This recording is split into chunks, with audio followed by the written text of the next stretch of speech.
Hi friends, நம்ம கார்டனில் வந்துட்டு இது வந்து பிஞ்சு வெள்ளரிங்க. பிஞ்சு வெள்ளரி வந்து ஒரு 3 குரோ பேக்கில் போட்டிருக்கேங்க. 3மே பார்த்தீங்கன்னா பூவெடுக்க ஆரம்பிச்சிருக்குங்க.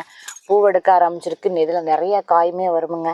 பிஞ்சு வெள்ளரி வந்து நம்ம எல்லா ஆல் சீசன்லையுமே போடலாங்க. இது வந்துட்டு தைப்பட்டம் தான் போடணும், ஆடிப்பட்டம் தான் போடணும் கிடையாது. இது எல்லா சீசன்லையுமே நம்ம பிஞ்சு வெள்ளரி போடலாம். அதுவும் வந்து இனி வந்து வெயில் வர ஆரம்பிச்சிருமா, வெயிலுக்கு வந்து நமக்கு பிஞ்சு வெள்ளரி டெய்லி நமக்கு வந்துட்டு சாப்பிடலைன்னா நமக்கு வந்து தண்ணி தாகம் வந்து அதிகமாக நமக்கு எடுக்கும்போது இது மாதிரி நம்ம கார்டனில் வந்து வச்சோம்னா நம்ம அடிக்கடி சாப்பிட்லாம். அடிக்கடி சாப்பிட்டுட்டு நம்ம எடுத்து நம்ம சாப்பிட்லாங்க பிஞ்சு வெள்ளரி.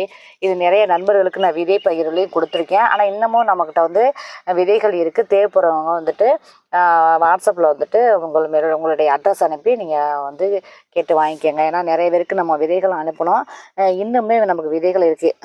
நம்ம ஒரு நண்பர் வந்து நமக்கு விருதுநகர்லேருந்து ஒரு நண்பர் வந்து கொடுத்து அனுப்பியிருக்காரு. நம்மக்கிட்டே இருக்குங்க, ஆல்ரெடி இருக்குது. தேவைப்படுறவங்க வந்து வாங்கிக்கோங்க. அனைவரும்